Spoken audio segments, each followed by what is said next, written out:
Kalian mau tahu lebih lanjut seputar asuransi? Yuk nonton video ini sampai selesai. Halo semuanya, hari ini kita kedatangan tamu spesial yaitu Karyo.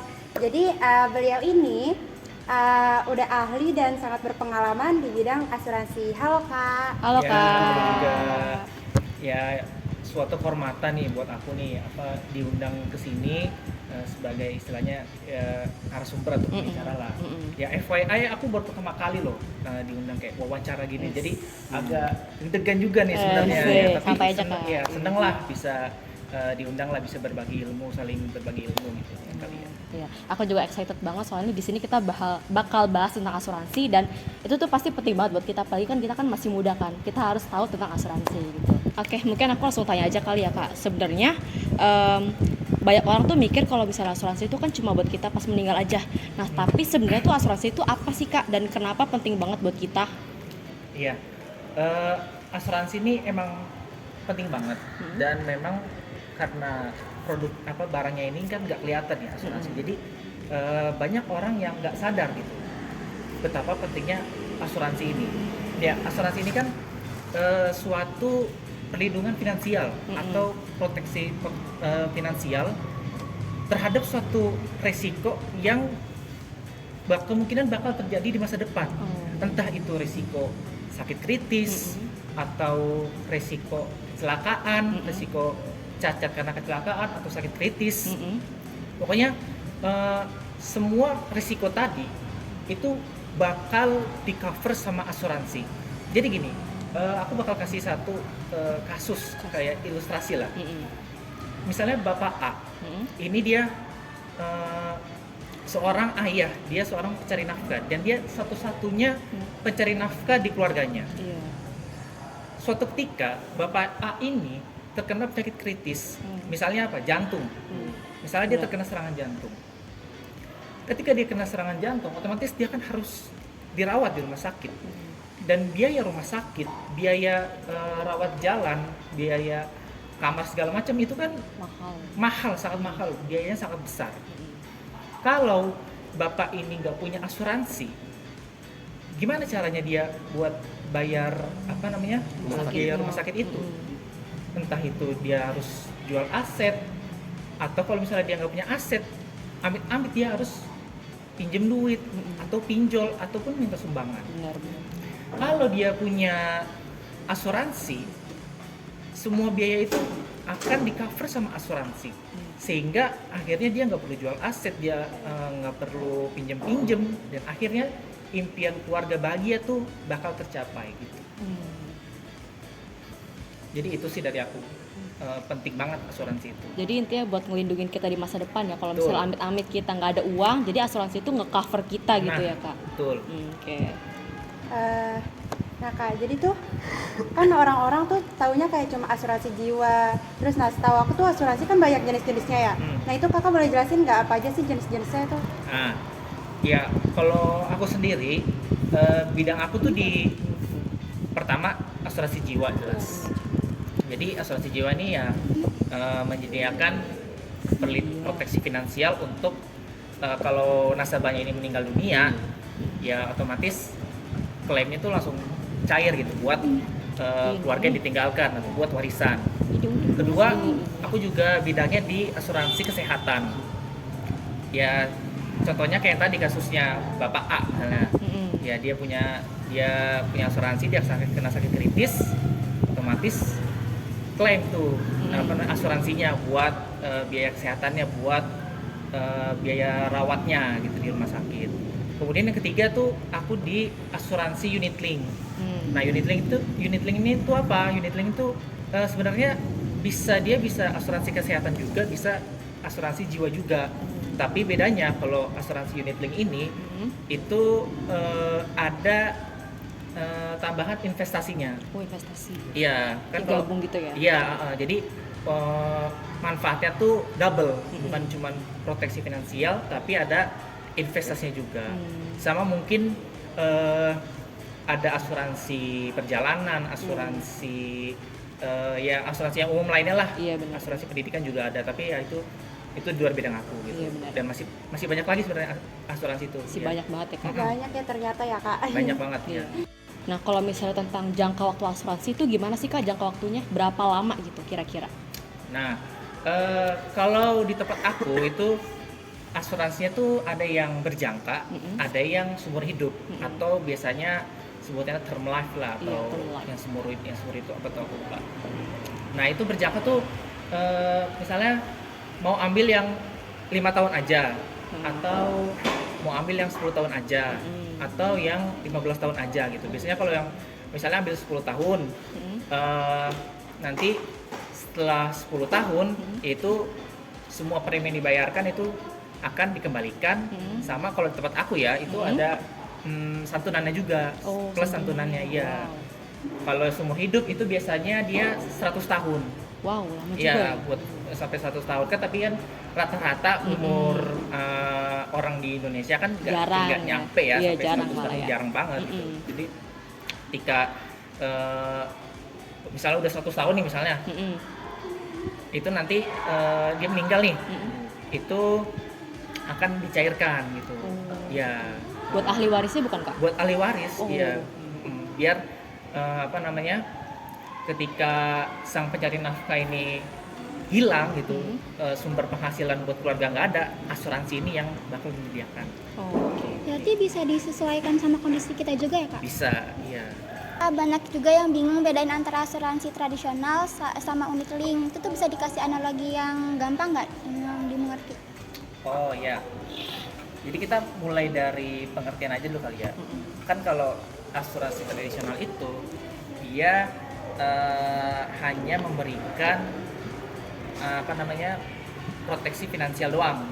Ya. Kayak tadi jiwa, kesehatan, proteksi finansial saja. Tapi kalau unit link itu ada apa namanya, nilai investasinya gitu. Jadi ketika si nasabahnya ini bayar premi, itu sebagian buat biaya asuransinya, sebagian lagi buat investasinya. Nah, kalau dianalogiin itu kayak kita KPR rumah. Oh, KPR. Nah ya, kalau unit link itu KPR kita bayar terus kan, bulan misalnya. Nah suatu hari ini rumah kan jadi milik kita. Iya benar. Nah itu unit link. Kalau tradisional itu kayak kita sewa rumah aja. Oh, sewa. Sewa rumah sekedar buat perlindungan aja dari hujan, dari ancaman gitu kan. Ya sekedar sementara aja gitu, dan rumah ini kan nggak akan jadi milik kita. Iya, Itu tradisional. Kalau unit link tadi jadi perlindungannya tuh lama gitu. Oke. Ya itu sih perbedaannya, analoginya. Berarti kalau yang tradisional tadi itu lebih ke sewa rumah, terus kalau misalnya yang tadi unit link lebih ke KPR gitu ya contohnya Iya. Kak? Oke. Ada agent yang nakal, itu tuh maksudnya tuh agent yang nakal tuh biasanya dia tuh ngapain sampai merugikan nasabahnya? Nah, agent yang nakal ini biasanya ya, dia nih kan kalau nasabah bayar premi itu harusnya dia langsung bayar ke rekening perusahaannya. Tapi kalau agent yang nakal ini biasanya dia kong kali kong. Dia bukan kong kali kong sih, istilahnya dia memengaruhi nasabahnya buat bayar preminya titipin ke saya aja dulu misalnya. Oh, gitu. Nanti saya akan bayarkan. Tapi kenyataannya nggak dibayarin, malah diambil duit nasabahnya gitu. Jadi ketika nanti misalnya nasabahnya mau klaim, bilangnya dari perusahaan dia mau klaim misalnya kesehatan nih, dia mau klaim sakit kritis, perusahaannya bilang enggak nih, nggak ada apa namanya riwayat masuk gitu, riwayat masuk ya, duit yang masuk gitu. Tapi saya bayar kok tiap bulan gitu nasabahnya. Nah ternyata agentnya ini yang main nakal. Itu banyak kasus seperti itu. Jadi harus pintar-pintar cari agent ya Kak? Nah, iya harus pintar cari agent. Bahkan kalau di tempat aku kerja itu ada platformnya sendiri. Iya, jadi itu buat cari agent yang kita mau. Kayak kita domisilinya mana, misalnya provinsi mana, kotanya mana, terus agennya ini laki atau perempuan, atau yang umurnya misalnya dari 20, 30, 30, 40 gitu. Ada macam-macam di situ. Jadi ya, bisa pilih sendiri agent yang kita mau, kriteria. Oh gitu ya Kak. Iya. Kak, jadi tuh belum lama ini kan ada kasus PT Krisna Life Nah, terus orang-orang tuh jadi trauma kan dengan masalah itu. Terus jadi takut juga buat bikin asuransi. Nah, asuransi itu beneran aman gak sih Kak? Gitu. Ya tentunya asuransi ini aman banget. Ya. Tergantung ke perusahaan dan agent yang mau kita pilih. Karena sebenarnya perusahaannya udah bener. Ada yang perusahaannya udah bener, sistemnya udah jelas, produknya juga bagus-bagus. Tapi agentnya yang nakal. Ada juga yang agentnya nih udah bagus-bagus nih, agentnya bagus-bagus. Tapi orang petinggi-petinggi perusahaannya ini yang apa ya namanya, kalau Kresna Life kan dia kan karena nggak bisa bayar kewajibannya kan kepada nasabahnya, akhirnya gimana nih nasib para nasabahnya kan, ya akhirnya dia harus jual aset-asetnya kan buat mentasin kewajiban-kewajibannya ke nasabah-nasabahnya, dan akhirnya izinnya kan dicabut sama OJK gitu. Nah jadi ya asuransi ini aman, tergantung kita milih perusahaan dan agentnya gitu. Iya, jadi sebelum kita mau ambil asuransi, kita harus lihat dulu nih apa namanya, perusahaannya sama agentnya gitu. Berarti harus jadi konsumen yang cerdas ya Kak? Betul. Harus sering-sering research gitu. Ya. Sama 9. Ya kan. Ada tips nggak sih Kak supaya kita tuh nggak ketipu atau kecewa sama produk asuransi? Ada tentunya. Ya yang pertama ya yang kayak tadi aku bilang, kita harus research dulu perusahaannya. Perusahaannya ini udah terdaftar belum di OJK, atau perusahaan ini udah diawasin belum sama OJK, atau kita lihat pengalaman orang-orang dulu, pengalaman orang-orang yang kita kenal atau pengalaman orang-orang yang kita nggak kenal, misalnya di media sosial, tentang perusahaan yang mau kita pilih ini bagus atau enggak gitu. Nah yang kedua, lagi-lagi agentnya,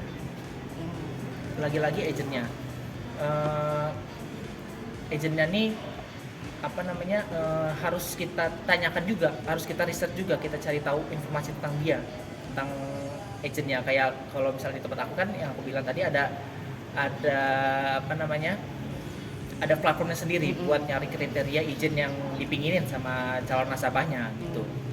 Sama mungkin lihat dari produk-produknya juga sih, lihat produknya nih bagus-bagus atau enggak gitu, atau memberikan manfaat yang sesuai dengan kebutuhan atau enggak gitu. Nah jadi gitu sih dari aku, tipsnya tuh research tentang perusahaannya, research tentang produk-produknya, research tentang agent-agentnya gitu, biar enggak gampang ketipu. Terus harus berani nanya ya, terus sama nggak gampang percaya sama janji-janji manis, janji nakal. Nah betul. Kan sebagai pemula ya Kak, kadang pas aku mau cari tahu tentang asuransi itu kan aku kayak kurang ngerti sama isi polisnya, karena ada istilah-istilah yang aku nggak paham. Nah kira-kira Kakak ada nggak sih tips supaya kita tuh sebagai pemula tahu tentang isi polisnya, supaya kita tuh bisa paham tentang isi polisnya sama asuransinya? Nah jadi ketika apa namanya, ketika agent ini lagi prospek nasabah, itu biasanya nanti ada yang namanya penulisan proposal. Nah dalam proposal itu isinya kayak tentang produk-produknya, terus ada harga-harganya, ada kayak masa tertanggungnya gitu ya. Nah biasanya di nama-nama produknya tuh kita emang banyak bahasa-bahasa ininya kan, produk-produk bahasa asuransinya gitu kan, dan masing-masing perusahaan tuh biasanya beda-beda nama-nama produknya, jadi bingung gitu.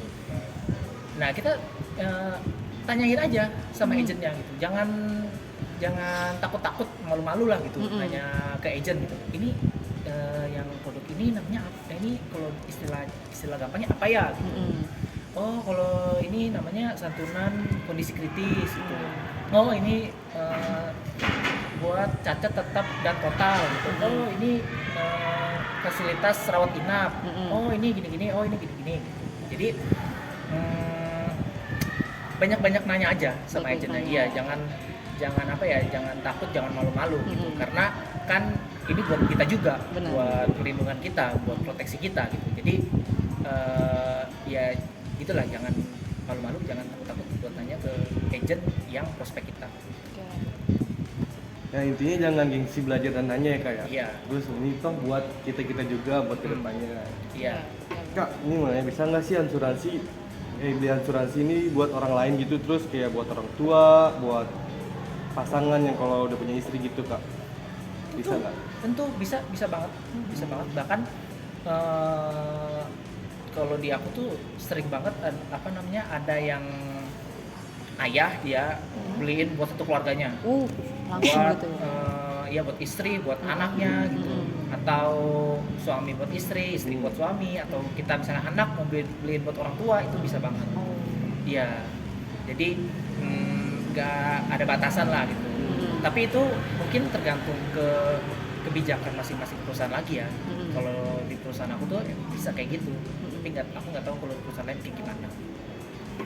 Berarti kalau misalnya ayah nih bikin asuransi buat satu keluarga, berarti ayahnya yang bayar gitu ya buat satu keluarga itu? Betul. Oh, gitu Iya. ya. heeh. Oke. Jadi satu bill gitu. Oh, satu bill. Berarti kalau bentuk kasih sayang tuh nggak cuma harus ngasih bunga dan uang ya, kayak betul. harus ngasih Asuransi juga berarti. penting. Penting itu buat Buat masa kedepannya. depan. Iya, ngasih proteksi itu penting Buat masa banget. depan, Iya. benar.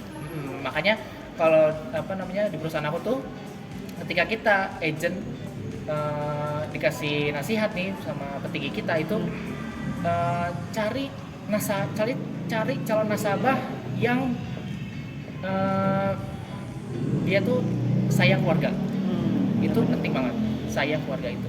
Bisa ngeborong gitu ya kak buat Iya. keluarga ya. Lumayan itu nasabahnya banyak. Iya. Ya kak, kalau misalkan kita udah beli asuransi nih, terus kita telat bayar premi, nah asuransinya tuh langsung angus apa gimana kak? Sebenarnya kalau kita telat bayar premi, itu apa sih faktornya? Ya karena ini kan biasanya lagi ada kebutuhan lain, atau misalnya gaji lagi seret, atau Iya, benar. ya rezeki lagi seret gitu, jadi nggak bisa bayar premi. Sebenarnya ada masa tenggat lah, masa tenggat itu sekitar 30 atau sampai 3 bulan 90 hari lah gitu. Nah setelah itu kalau nasabahnya ini nggak bayar juga, ya itu bisa polisnya tuh lapse atau dibatalkan, dan preminya pasti bakal dikembaliin gitu. Nah itu, tapi kalau asuransi unit link itu ketika kan dia kan proteksi finansial plus investasi. Ketika sang nasabahnya ini nggak bisa bayar premi di bulan itu, misalnya dia lagi ada kebutuhan lain, itu dia bisa ngajuin cuti premi. Nah, ada namanya cuti premi kalau di unit link gitu.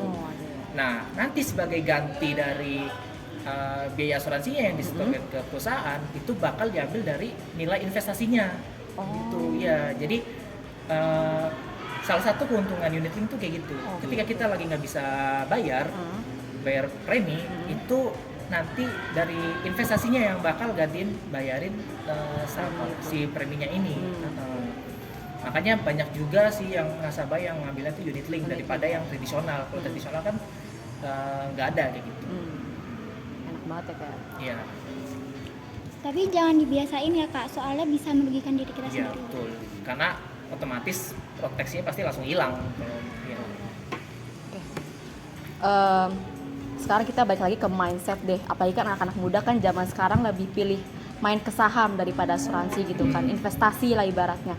Nah mereka tuh mikirnya kayak ngapain sih asuransi, bayar per bulan, buang-buang duit, ngarepin celaka gitu kan. Nah gimana sih caranya kita edukasiin ke anak muda kalau asuransi itu sebenarnya penting, nggak cuma kayak saham, obligasi doang gitu, kan sama-sama investasi gitu buat kedepannya gitu kan. Ya sebenarnya kalau masalah mindset itu, kalau menurut aku ya, itu tergantung ke literasi masing-masing anak muda. Kalau misalnya dia emang literasinya bagus, misalnya misalnya Bitcoin atau misalnya kripto segala macem, menurut aku nggak masalah. Tapi kalau misalnya dia nggak tahu-tahu amat kayak gitu tuh, tentang kripto segala macam, menurut aku asuransi itu jadi salah satu pilihan yang terbaik. Karena mindsetnya gini, sedia payung sebelum hujan, gitu. Karena begini, ketika kita sebagai misalnya mahasiswa, kita tinggal di kos-kosan misalnya, tinggal di kos-kosan, di hari itu kita tahu nih nanti siang bakal hujan dan di siang itu kita ada kelas gitu. Mindset kita tuh jangan, oh ya udah ntar nanti bakalan hujan, nggak usah masuk kuliah lah gitu, basah nanti kena air hujan kan. Tapi ya mindsetnya sediakan payung. Ketika kita lagi di jalan ke kampus dari kosan, hujan tiba-tiba, kita udah punya perlindungan, yaitu payung gitu. Jadi kalau ditarik ke ranah asuransi, itu mindsetnya jangan gue ini orangnya jaga kesehatan, rajin olahraga, makannya teratur, makannya sehat-sehat, bervitamin. Tapi yang namanya risiko, yang namanya sakit, kecelakaan segala macam itu kan kita nggak ada yang tahu masa depan, ya kan? Jadi perlindungan dari awal tuh penting banget gitu. Jadi gitu mindsetnya, sedia payung sebelum hujan. Oh gitu ya Kak. Berarti sedia asuransi sebelum celaka. Nah, sedia betul, asuransi pinter. sebelum celaka, betul Betul, banget. teman-teman. Gitu teman-teman. Ya. Terima kasih buat teman-teman yang udah nonton video ini. Bye-bye.